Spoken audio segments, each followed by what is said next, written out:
为着防止未成年的囡仔向网络规约互网络迷去，中国政府即马有公布新的规定，是限制18岁以下的囡仔，逐工加加敢若会当用2点钟的手机上网络。也阁有家长即马就质疑讲，其实即马手机顶头早着即款限制模式，是即期政府的规定，毋知影敢有较绝。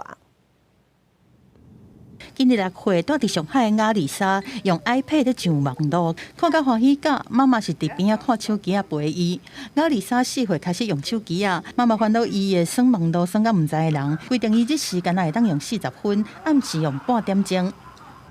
妈妈给我安排看一会儿，我很喜欢，这样子就能眼睛不坏掉了。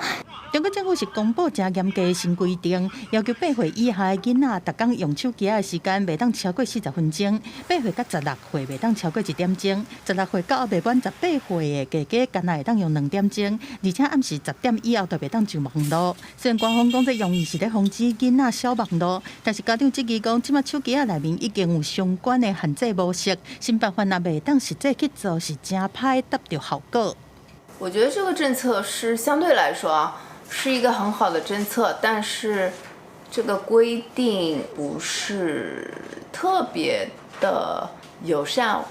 或者是很难实行。专家讲，关键其实伫个家长若会当加陪囡仔，就当大大减少因去耍手机的时间。Parents need to try to connect more with their kids, I mean emotionally. And I have to say that under these circumstances, a lot of parents, they're busy at work, so they might have no time to connect with their children. 对雅丽莎这个年岁的囡仔来讲，袂当用手机无要紧，只要父母加做一件代志就会当。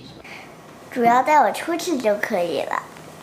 雅丽莎的妈妈是建议有关单位应该加提供一寡会当减费用的亲子活动，譬如讲免钱去参观动物园，还是看球赛门票会当拍折，就会当鼓励家长加带囡仔出门，互囡仔和其他的人交流，避免流连伫网络的世界。公司新闻张惠敏编译。